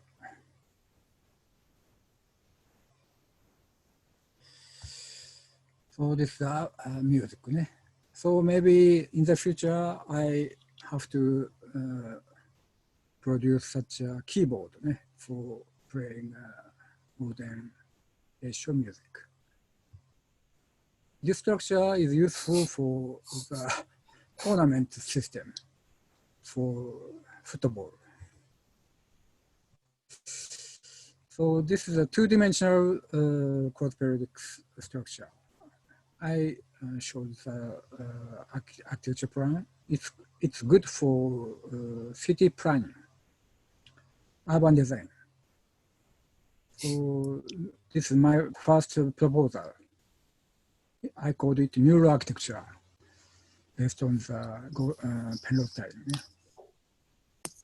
So, cross-section and perspective. Then I actually make installation using this structure, and participants go around such a labyrinth. This is another installation. This is a site plan. I actually make such a labyrinth using bamboo. And sometimes I make such a market using such a structure called periodic market. This is my property. It's yes, this is the first stage. This picture took by drone, very precise Penrose. This is today's condition. It's under construction. So I plant many kind of plant here. It's a diversity. Penrose tiling accepts the diversity. I like it. This is a three-dimensional shape. Not so quasi-periodic, but golden ratio structure. Oops. This is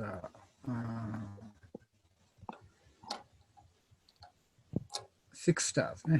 I call it pride place. Let me show the real thing. I have another camera. Yes, this is a real thing. I can collapse it. So if I give shock, it will recover, like a creature.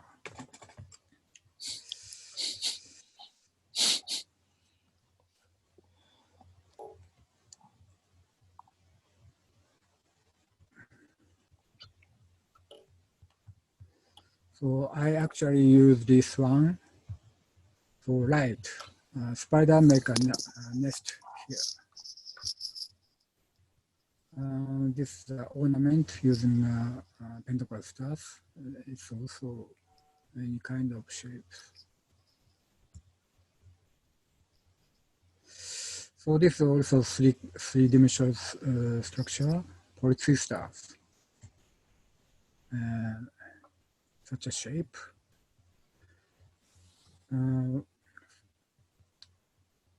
First, I make this structure using CG, computer graphics.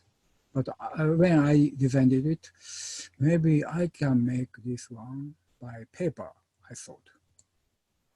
So I calculated the development like that. And this development becomes such a unit. 5 of unit make such a spiral, torus spiral, like that. And 6 of this is this one. It took 3 months to complete. So there are only 5 kinds of 3D torus. Various kind of such as structure, I call it polysisters. Today I can use a 3D printer. I made a lot of such a structure like that. This Amazing. This is another. The cross section is oval, not round. This is a real thing. So I also use a 3D printer for metal like that. I make many such a jewelry. So I am a kind of a jewelry designer today. It's a joke. So next is Fibonacci Tower and Fibonacci Tornado and Fibonacci Colossal. You know the golden angle. Most of plants using golden angle, 137.5 degree, almost. So but this is a one-dimensional structure, I think, because line and circumference and spiral is a one-dimensional space. First, I think this is architecture, but this is essentially one-dimensional space structure. What? First, when I was an architecture student, I designed such a tower, residence tower, but I stopped it because such a skyscraper is very dangerous.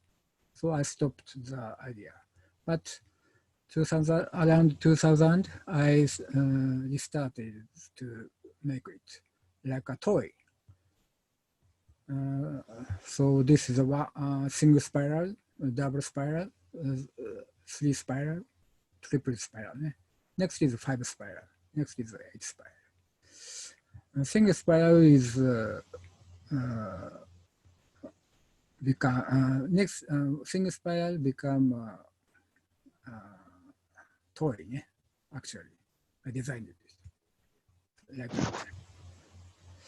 And in 2003, I built bamboo Fibonacci Tower actually in Miami, USA. I went to Sagrada Familia. Then I designed, I built catenary curve Fibonacci Tower in 2004 in Osaka, inside view. And it is very effective to shine, lighting.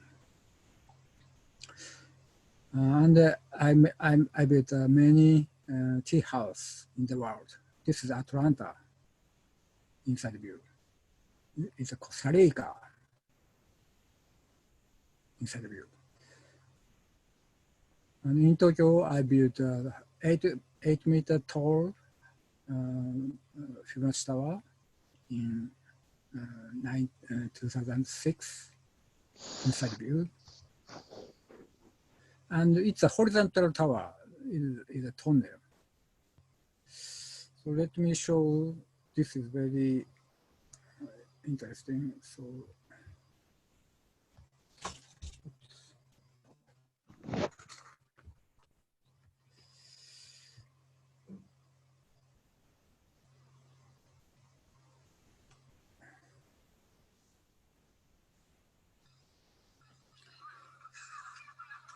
it's very easy to roll.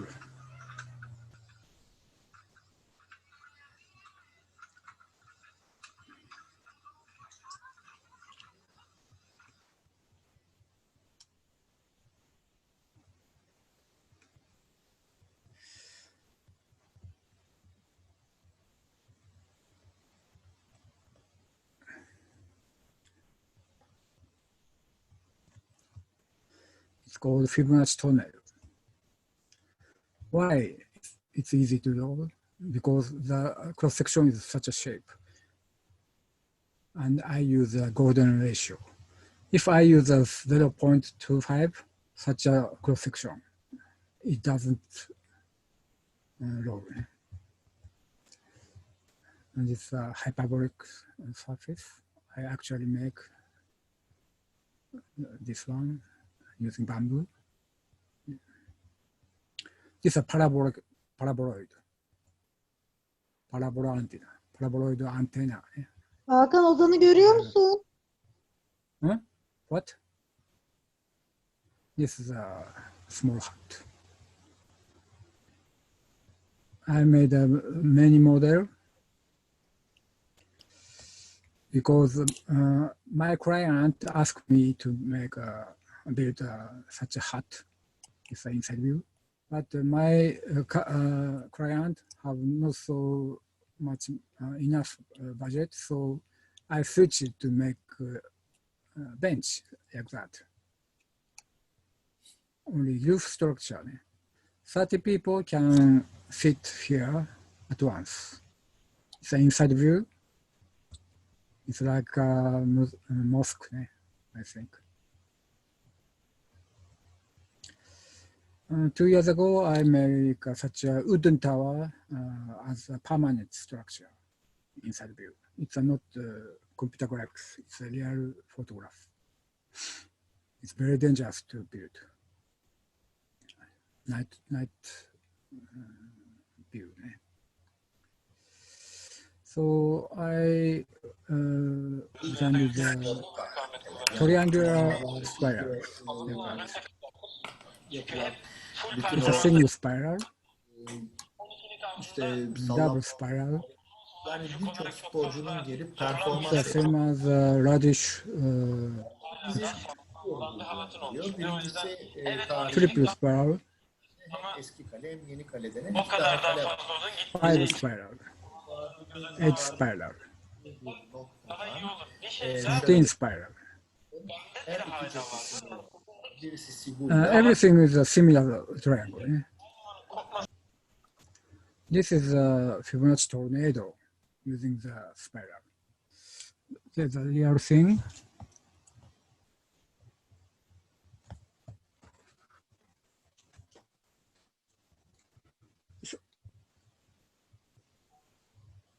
Like that.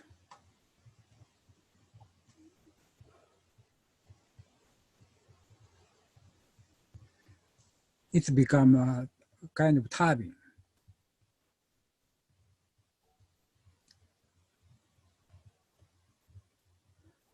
It's also a kind of a toy. I named it in the middle of Fibonacci tornado. And this is Fuse Tomoko's origami tower. I use this idea for folding the Fibonacci tornado. This is the other thing. Backside. But this is different from the Tomoko's tower because there is no regular polygon. This is a development. This is a triple spiral origami, Fibonacci tunnel, backside. And this tunnel, it's also origami tunnel, double spiral, triple spiral. This is a development. It is different from this one. It's a well-known Hermann Schwartz pattern and Yoshimura pattern. This is a regular polygon. It's a hexagon. But my origami is no regular polygon.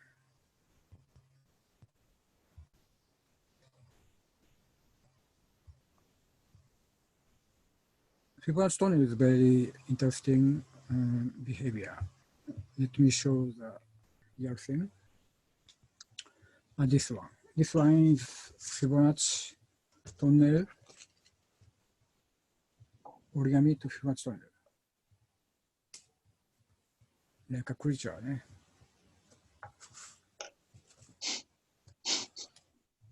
very flexible.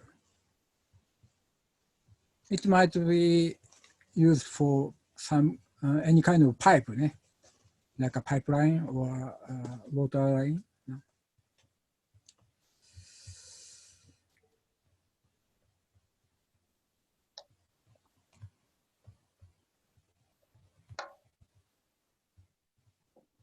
So it's not only golden ratio. I can use any kind of real number. So I can design such a many kind of spiral using a triangle. Then 2 years ago, I invented the Fibonacci turbine using a single spiral origami. This is computer graphics. This is a real thing using a 3D printer. Let me show the real thing. This one. This is a Fibonacci turbine. Okay, I blow it.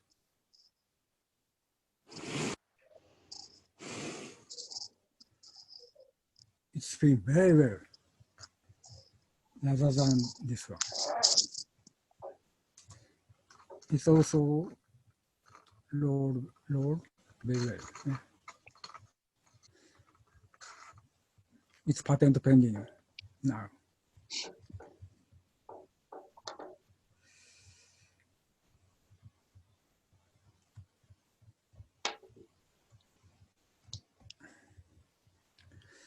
And this is a helicopter.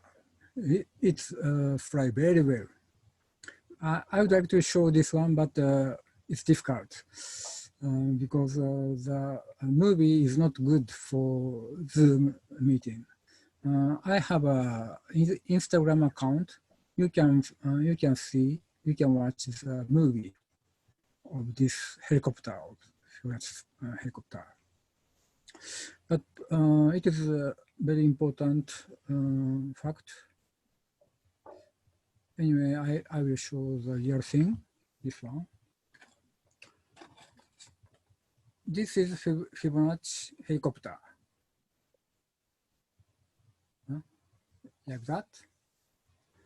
Look, okay, these are 5 wings, not equal distance, okay?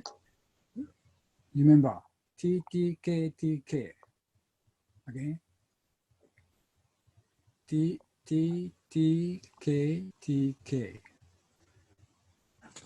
This is 8 wings. It's also, okay, TTK. Next, I can make a next. I have another one somewhere. TTK, and so on. It's also fly.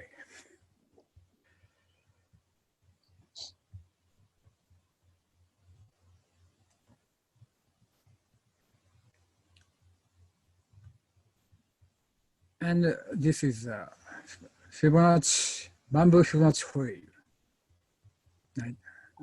2 years ago, I make it.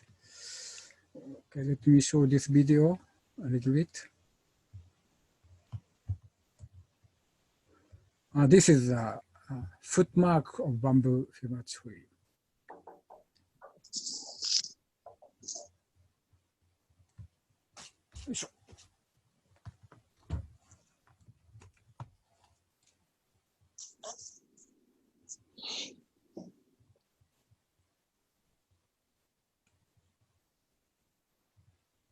This way is better to show video.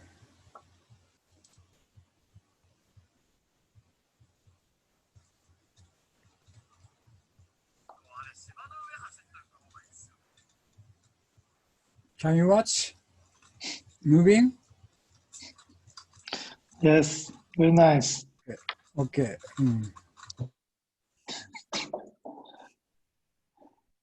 Maybe it is good for Pathfinder. Anyway,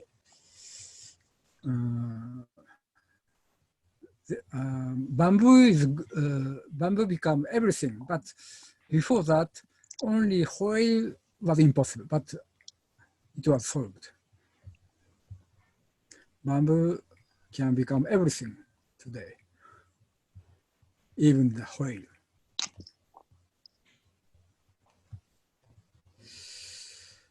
So this is a footmark. So this is again. This is also a musical score.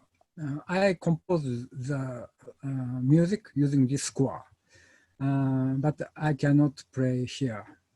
Music is not good for Zoom meeting. But my Instagram account, there's musical data there. So please visit my Instagram. So there's many kind of such a turbine shape. This is a paraboloid. This red one is paraboloid shape. Endless kind of. I name it Akios Delta Daria star. Many kind. Maybe I will make such a drill bit using the turbine. And this is Fibonacci origami torus and Fibonacci knot. Let me show real thing. Okay, this one. This is a Fibonacci origami Fibonacci torus, like that.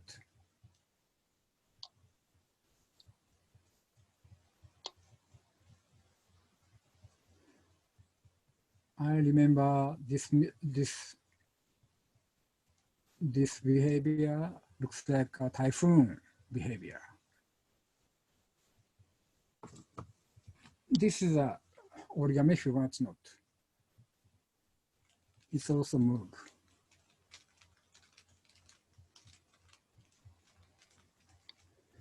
Sound is also nice. And I forgot to talk about this. This turbine. If I load it, we can hear the sound of this turbine. This is TTK, TTK, TK, TTK, TK. Same thing.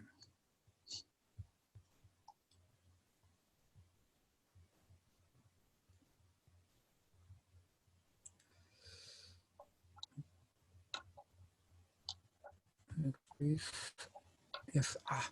This is a minimum origami Fibonacci torus. I have real thing here. This is very new. Last year I make it. It's also moving. Like a Kaleido cycle or Parshats, how do you say, Parshats movement. It's only 15 triangle, not tetrahedron. There's no tetrahedron, only 15 triangles. And this is Möbius band, Möbius strip.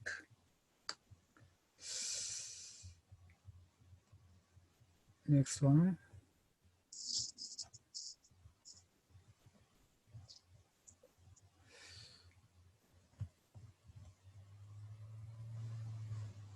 It's Fibonacci cross-seam.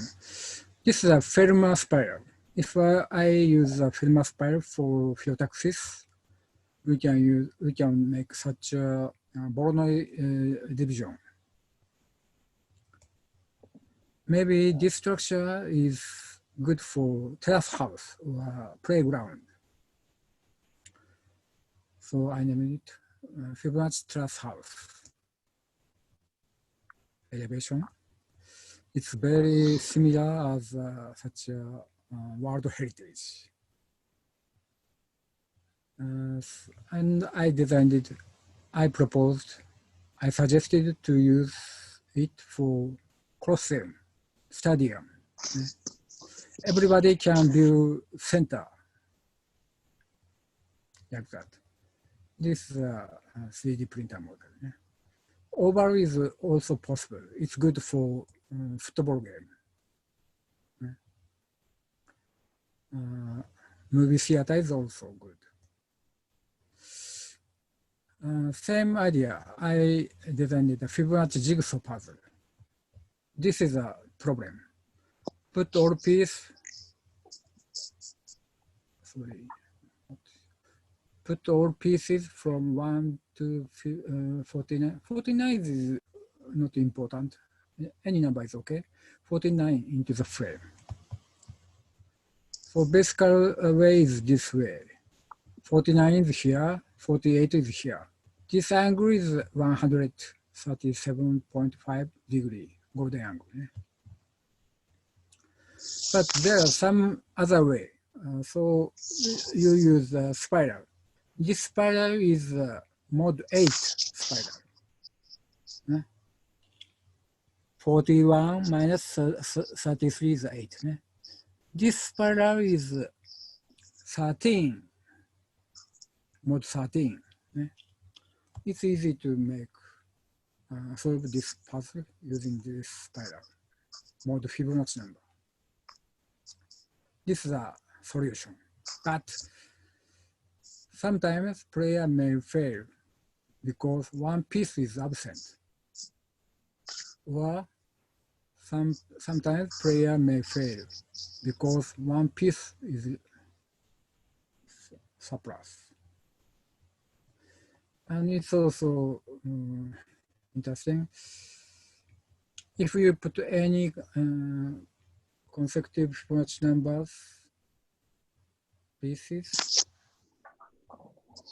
TTK, TTK, TTK, TTK, TTK. This is a laser cut model.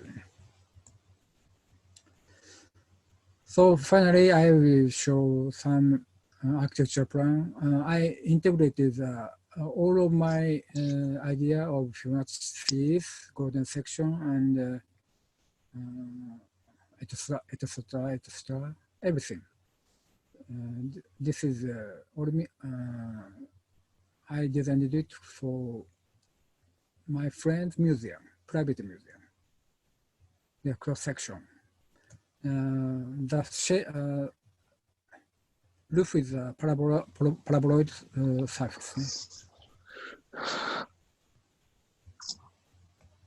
This is a beam. This is a real scale model. Inside view, bottom-up view. I would like to suspend the lamp like that. It looks like a mosque. And if the one lamp here is the focus of the paraboloid, there's no shadow. Another architecture plan. This is a small minor change of the third gate arm. It's completely based on the pentagonal plane of Charlie. This is the first stage, second stage, final stage. Another plan is here.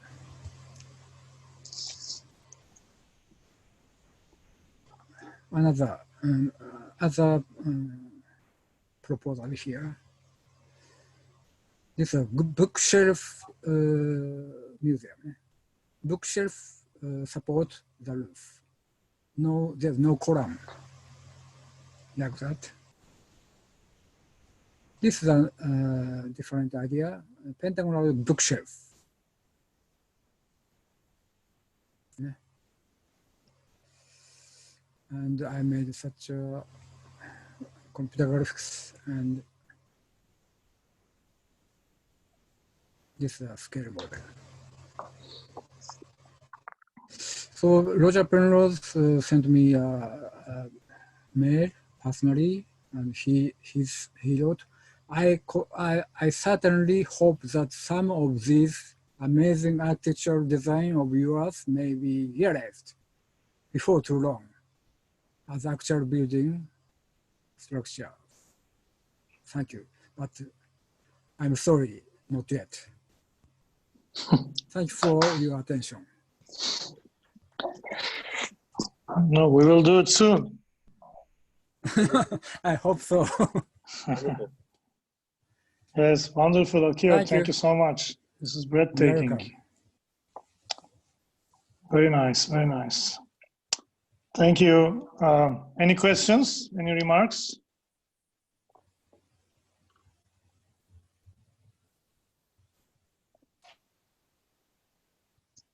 This was really lovely, and thank you for joining. And I have a question, please, maybe for Jay, but also for Akio.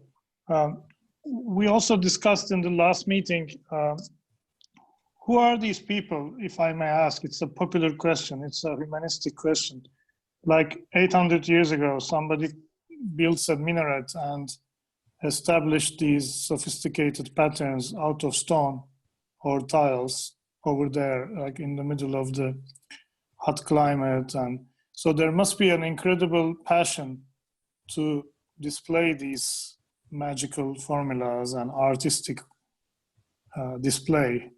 So somebody asked me the same question in the last meeting, like who are they? Are they artists? Are they religious people? Are they rulers? Are they like workers? You know what I mean? Yeah. Well, unfortunately, the historians of the time did not concentrate very much on the artists of the time. And so we don't know, we don't have a lot of direct evidence, but we do have the legacy of their work. And I think it's fair to assume that the way that geometric artists functioned within society was different from place to place and time to time, and that the level of their importance varied. But one thing you can be assured of, and that is, as with artists in all cultures at all times, they relied on patronage. And patronage would come from different directions, directly from the mosque, or directly from a noble family, a wealthy patron family, or from the governing structure, the sultan or the ruler of the time and place. And so patronage can find many avenues, and that's what supports the arts. And so the artists themselves, what fascinates me is how they maintained their tradition and protected their tradition, so that they could continue beyond themselves. Their students could continue their work beyond themselves. There could be a lineage. And so at different times and places, there's evidence for having ateliers that would transfer knowledge through the generations and supply work to their patrons.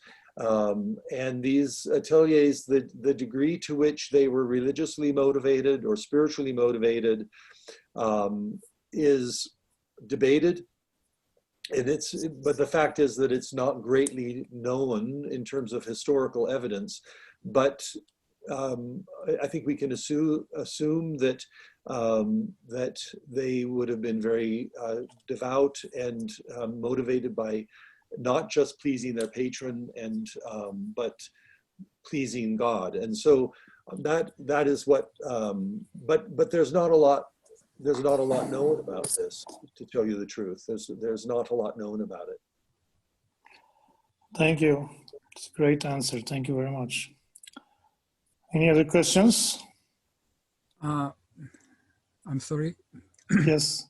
I forgot the important message.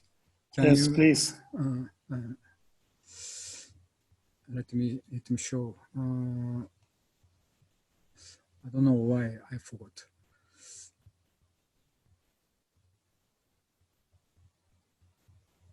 Yes, I forgot the coda. I read it. Plato said architecture and music are the most sublime arts because they are both purely abstract arts, not figurative. Do not make any idols. As Wittgenstein said, we can only say what we can say. This is very Islamic stance. People often tend to say more than they can express. It is almost tantamount to saying, I am God. We should be the eternal heirs of Plato's inhuman humility. I'm sorry. That's all. Oh, that's amazing. I think you saved the best for the last. That's lovely. Any other remarks? I have a question for Akio, if that's okay. Yeah. Can you hear me? Yes, of course. I wanted to ask Akio if he has delved into any of the other quasi crystalline structures. So I see that he's fascinated. That you are fascinated, Akio. You can hear me. You are fascinated by the pentagon, but have you dove into the octagon or the dodecagon or any other three-dimensional structure that catches your eye?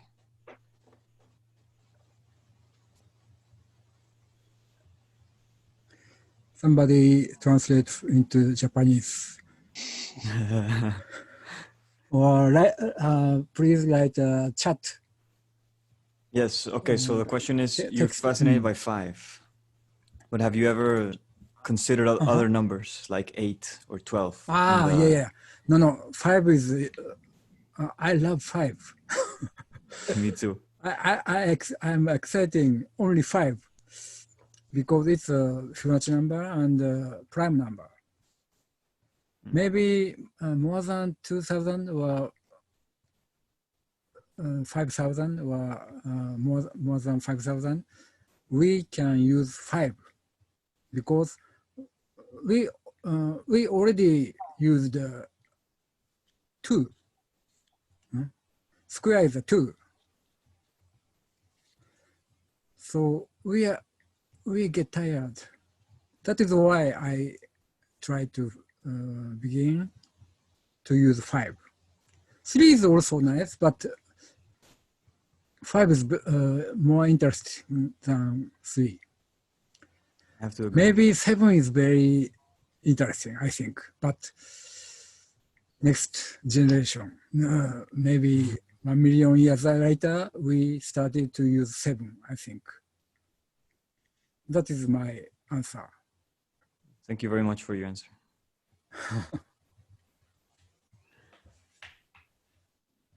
I would just like to add about numbers like in this respect, and that I agree with Akio that 5 is wonderful, and that the work that it can generate is astonishing and open to endless exploration and discovery and beauty. But I also really like working with other symmetry groups, and they each have their aesthetic quality, and they each offer their own form of potential for all myriad expressions, both 2-dimensional and 3-dimensional. And I also agree that 7 is incredible. I love working with patterns with 7-fold symmetry, and how those might manifest in 3D. It's possible, you know, these systems I was talking about, they also find expression. Jean-Marc knows a lot about this. They also find expression in the Mukhanas discipline of vaulting 3-dimensional spaces as a transitional device, and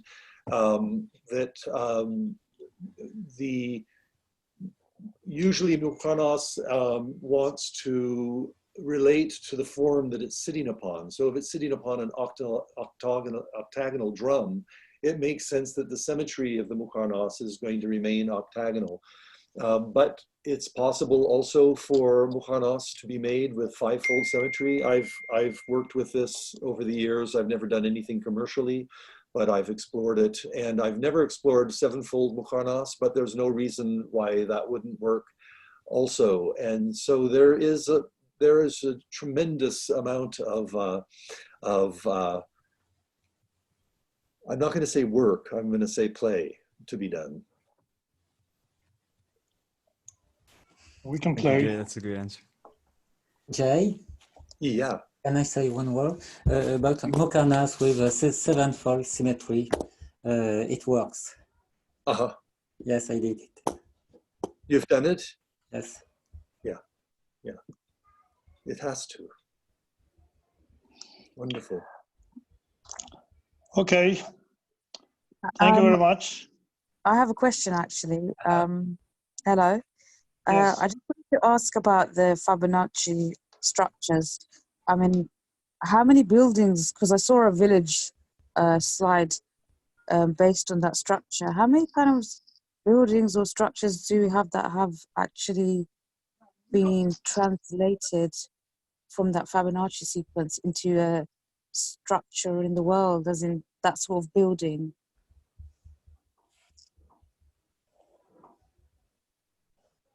Me? Akio? To Akio, yes. Simple question, please. Okay, so there was a slide with, I actually just joined at that point where it showed a village which was based on the Fibonacci structures. Village. There's a village picture Picture. that was based on the Fibonacci sequence. So I just wondered if there were any other sort of structures in the world that were kind of based on that. Building structures in the world.